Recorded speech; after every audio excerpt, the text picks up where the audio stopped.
நிறைய பேருக்கு வந்து ஒரு டவுட் ஒன்று இருக்கும். கோரல்ட்ரா யூஸ் பண்ணலாமா இல்லை வந்து இல்லஸ்ட்ரேட்டர் யூஸ் பண்ணலாமா? அதாவது எதுக்குன்னா வெக்டார் இமேஜை கிரியேட் பண்ணுறதுக்கும் எடிட் பண்ணுறதுக்கும்.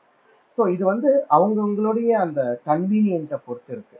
சில பேர் வந்து பார்த்தீங்கன்னா ஃபோட்டோஷாப் நல்லா ஒர்க் பண்ண தெரிஞ்சவங்களுக்கு இல்லஸ்ட்ரேட்டர் அடோபோடைய இன்னொரு சாஃப்ட்வேர் இல்லஸ்ட்ரேட்டர் வந்து ரொம்ப ஈஸியாக வந்து அவங்களால ஒர்க் பண்ண முடியும். ஆல்ரெடி ஃபோட்டோஷாப்பில் இருக்கிற அந்த டூல்ஸ் எல்லாம் அவங்க நல்ல ப்ராக்டிஸ் பண்ணியிருந்ததுனால அவங்களுக்கு அது தெரியுங்கிறதுனால இல்லஸ்ட்ரேட்டரில் இருக்கிற அந்த டூல்ஸ் எல்லாம் ஒரே ஃபோட்டோஷாப்பில் இருக்கிற மாதிரி தான், சேம் ஒரே மாதிரி தான் இருக்கும். அதனால வந்து சில பேர் வந்து சொல்லுவாங்க எங்களுக்கு வந்து இல்லஸ்ட்ரேட்டர் வந்து ரொம்ப யூஸ்ஃபுல்லாக இருக்கும்பாங்க. கம்ப்ளீட்டாக ஃபோட்டோஷாப்பே படிக்காதவங்க என்ன பண்ணுவாங்கன்னா கோரல்ட்ரா ஆரம்பத்திலேயே வந்து பார்த்தீங்கன்னா அவங்க ஃபர்ஸ்ட் அந்த கிராஃபிக் டிசைனிங் சாஃப்ட்வேர் கற்றுக்க ஆரம்பிக்கும் போதே சில பேர் வந்து கோரல்ட்ரால கற்றுக்க ஆரம்பிச்சிருப்பாங்க. அவங்களுக்கு கோரல்ட்ரால இருக்கிற டூல்ஸ் எல்லாம் ரொம்ப வந்து கன்வீனியன்ட்டாக இருக்கும்.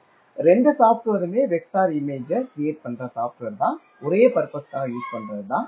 ஸோ உங்களுக்கு எந்த சாஃப்ட்வேர் கன்வீனியண்ட்டாக இருக்கோ அந்த சாஃப்ட்வேர் வந்து நீங்கள் வந்து சூஸ் பண்ணிக்கலாம். ஸோ இந்த மாதிரி கிராஃபிக் டிசைனிங் பற்றியோ இல்லை மல்டிமீடியா பற்றியோ ரொம்ப இன்ட்ரெஸ்டிங்கான தகவல்களை நீங்கள் தெரிஞ்சுக்கணும்னா மறக்காமல் நம்ம தமிழ் மல்டிமீடியா டுடோரியல் சேனலை சப்ஸ்கிரைப் பண்ணுங்கள். தேங்க்யூ.